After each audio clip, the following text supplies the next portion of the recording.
What is up, Kingdom Keys seekers? Welcome back to the channel.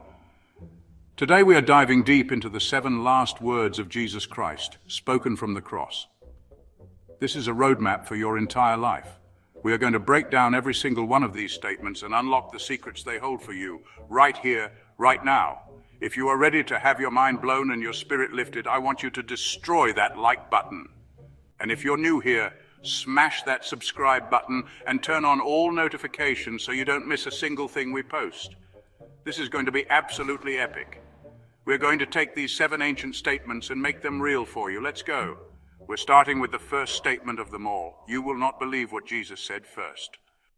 Jesus, betrayed and tortured in a moment of agony, said, "Father, forgive them, for they know not what they do." He's not calling for revenge, but asking God to forgive those killing him. This is insane forgiveness. It's about wanting the best for those who hurt you. Forgiveness isn't for them, it's for you. It's freeing yourself from bitterness. Who do you need to forgive? Forgiveness is a superpower, unlocking peace in your heart. Forgiveness is an active choice, not a passive feeling. You have to choose to cancel the debt, even when every part of you wants to collect. Holding on to anger only chains you to the past. Forgiving them is like evicting them from your mind. Look at the cross. Grace is by definition undeserved. I will not let your actions dictate my response. I choose love anyway. I choose forgiveness anyway. Start small. Start practicing the muscle of forgiveness on the small things, and you will build the strength to tackle the bigger things. This is the first step to the freedom Jesus died to give you. Jesus, flanked by 2 criminals, was mocked by one, but the other defended him, recognizing Jesus' innocence. He asked, "Jesus, remember me when you come into your kingdom." Jesus replied, "Today you will be with me in paradise." This promise obliterates the idea that you have to be perfect to be saved. This story is a divine guarantee that it is never too late. The thief offered his last-minute faith, and Jesus said, "That's enough." It's about recognizing the King and asking to be part of his kingdom. The ultimate prize is being in the presence of the one who loves you unconditionally. The promise to the thief is a direct challenge to works-based salvation. He did literally 0 good works. All he could do was believe, and Jesus declared it was sufficient. This is salvation by grace through faith. It is a gift, not a wage. This story is your personal invitation from Jesus himself. Think about the concept of paradise. Jesus was promising him an immediate end to suffering and entry into bliss. There is a paradise waiting, and the ticket in is simply turning to Jesus. No matter what you did, the door is not closed. The promise Jesus made to that thief is the same promise he makes to you. The thief proves that faith, even at the last second, is all it takes. Picture this. Jesus, in unimaginable pain, thinks of his mother Mary and his friend John. He asks John to care for Mary, creating a new family at the foot of the cross. This is your son, this is your mother. Even in darkness, relationships matter. Community isn't just blood, it's who we choose to love and care for. Who needs us to step up and be their family? We're meant to look out for each other. Now let's look at it from John's perspective. Jesus gives John a new mother, placing incredible responsibility on his friend's shoulders. This redefines what it means to be a follower of Jesus. It's about living out faith through radical acts of love and service, actively taking care of one another's needs. We are called to be the support system for each other, to literally become family for those who need it. Mary wasn't left alone to grieve, they were given to each other. We need to be the kind of people who see a need and step in. How can you be a better friend, a better family member, a better neighbor? Jesus is calling you to behold them, to truly see them and take responsibility for their well-being. It's a direct challenge to build a world where no one has to stand at their own cross alone. Okay, this next one is maybe the most shocking and human thing Jesus says from the cross. He cries out, my God, why have you forsaken me?" For a second, let that sink in. This is Jesus, the Son of God, the one who performed miracles and spoke with absolute authority, expressing a feeling of complete and utter abandonment. He's quoting Psalm 22, a song of deep anguish. But this is more than a quote. This is a raw, unfiltered cry from the depths of his soul.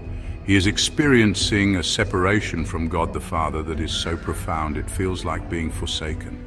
This is an insane moment because it validates one of the most painful human emotions we can ever experience, the feeling that God is silent, that he's left us. Have you ever felt that way? like you're screaming into the void and getting no answer, like you're going through the hardest time of your life and you feel completely alone. Jesus has been there, he gets it. He experienced that feeling in the most intense way imaginable. He wasn't just physically suffering, he was enduring a spiritual agony that we can barely fathom, taking on the weight of all human sin, which by its very nature separates us from God. This cry isn't a sign of his faith failing. In fact, it's the opposite. It's an act of incredible faith. Even in his darkest moment, who does he cry out to? My God, he is still holding on. He is still addressing God even when he feels abandoned by him. This teaches us a massive lesson about faith. Faith isn't about never having doubts or never feeling distant from God. Faith is about what you do in those moments. It's about continuing to cry out, to reach out, to hold on, even when everything inside you feels like letting go. It's a faith that perseveres through the silence. So if you're in a season of life where you feel like God has forgotten you, this verse is for you. Jesus' cry gives you permission to be honest with your pain. It's okay to ask the hard questions. It's okay to feel abandoned. You are not alone in that feeling. The Son of God himself has walked that path. But his example also challenges us to keep calling out, to keep directing our pain and our questions toward God. Because even when we can't feel him, he is listening. This moment of ultimate darkness is actually a beacon of hope for anyone lost in their own. Let's dive deeper into this feeling of being forsaken. When Jesus cries out these words, he is identifying with every single person throughout history who has ever felt abandoned, betrayed, or completely alone. He is stepping into our suffering. He's not some distant deity who can't understand our pain. He is immersing himself in the deepest, darkest parts of the human experience. This is the ultimate act of empathy. He is showing us that there is no place so dark that he has not been there.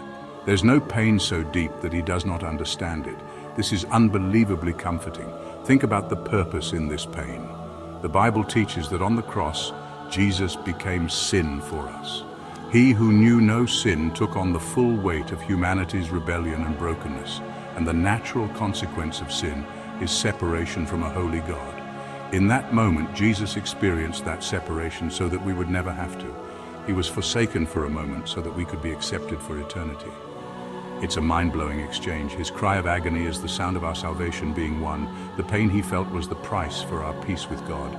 This challenges us to find meaning in our own suffering. It's easy to think that when we're going through hard times, it's pointless. But Jesus' example shows us that even the most intense pain can have a profound purpose. It can be a place where our faith is forged, where our character is built, and where we learn to depend on God in a way we never would have otherwise. It's in the moments when we feel forsaken that we have the opportunity to trust God most radically. It's a chance to build a faith that isn't dependent on good feelings or easy circumstances. So when you face your own why questions, why is this happening to me? Where are you, God? Remember the cross. Remember that Jesus asked why too. Your struggle does not disqualify you from faith. It can actually be the very thing that deepens it. Let your pain drive you toward God, not away from him. Be honest about your struggles, just as Jesus was, and trust that even when you can't see it, God is working a greater purpose through your pain, just as he did in that dark moment on the cross. His feeling of abandonment is the very foundation of our eternal hope. After the deep spiritual agony of feeling forsaken, Jesus brings it back to something incredibly simple and human. He says, I thirst. 5 words. That's it. After all the profound theological statements, he expresses a basic physical need. This is insane. The one who called himself the living water is now thirsty. The one who turned water into wine is experiencing dehydration. This is a powerful declaration of his true and complete humanity. He wasn't a God pretending to be a man. He was fully God and fully man, experiencing the same physical limitations and pains that we do.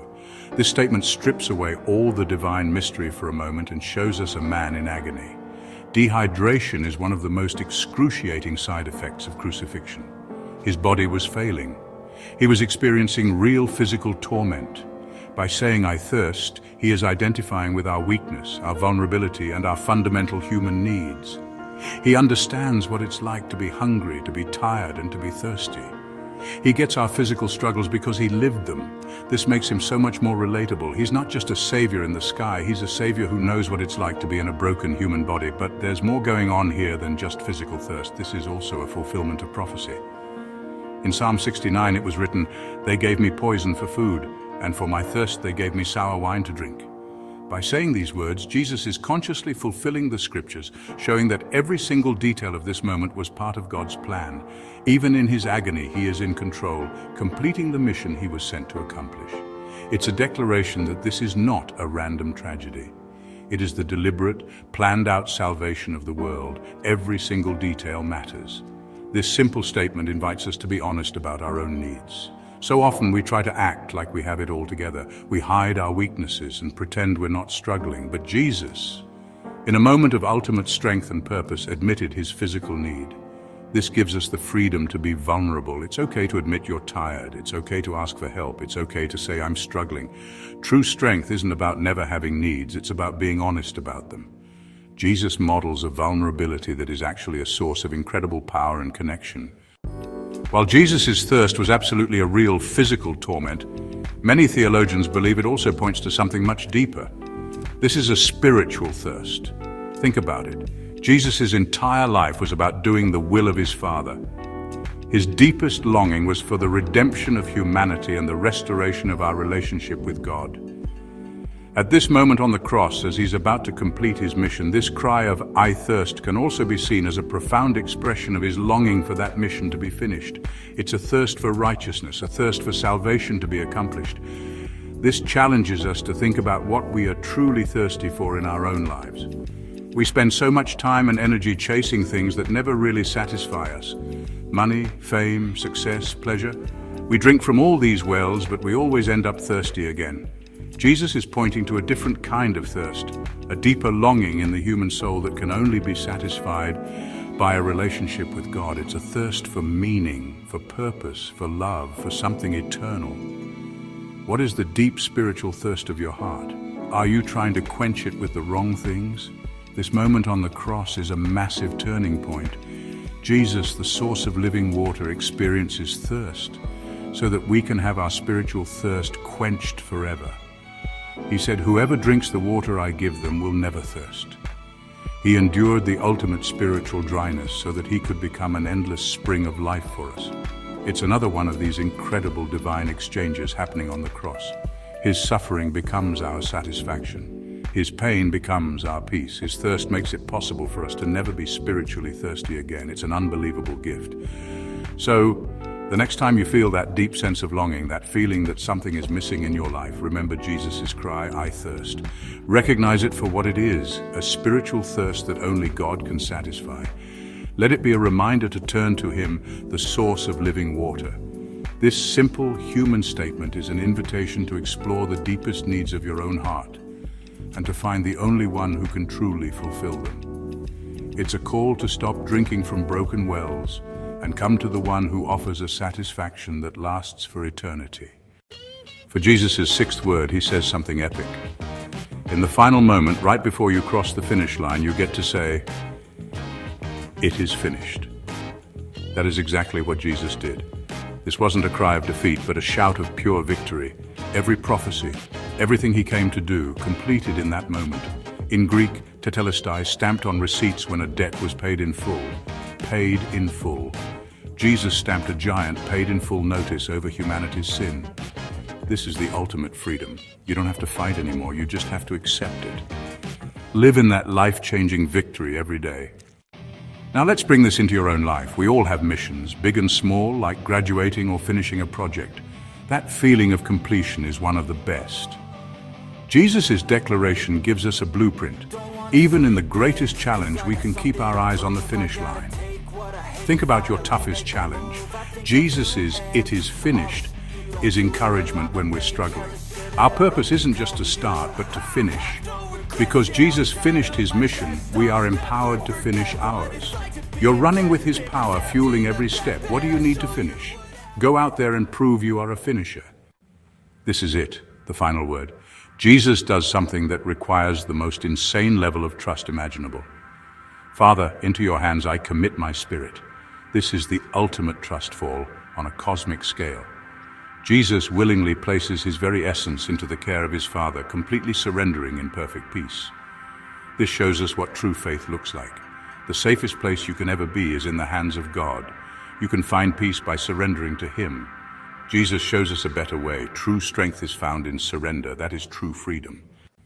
How do we commit our spirit into God's hands in our everyday lives? It starts with trusting God with the small things like finances and relationships. Every time you choose to let go of worry and give it to God, you practice what Jesus preached. Anxiety comes from carrying burdens we were never meant to carry. Jesus says, "Give me the weight." Surrender leads to a greater victory than we could ever imagine. It's trading your limited strength for His unlimited power. Place your worries in God's hands and experience the peace that comes from knowing you are in the care of a loving Father. The greatest act of faith is surrender, and the greatest peace is found in His hands. We did it. We just went through the 7 last most powerful words Jesus ever spoke. These words are a roadmap for your life right now. This is a challenge to live differently, to love bigger, and to trust more deeply. Each of these 7 statements is a key that can unlock a new level of peace, purpose, and power in your life. The challenge starts right now. Go down to the comments right now and tell us which of these 7 last words resonates with you the most. Do me a huge favor and destroy that subscribe button and turn on notifications. We are building a massive community and we want you to be a part of it. We'll see you in the next video.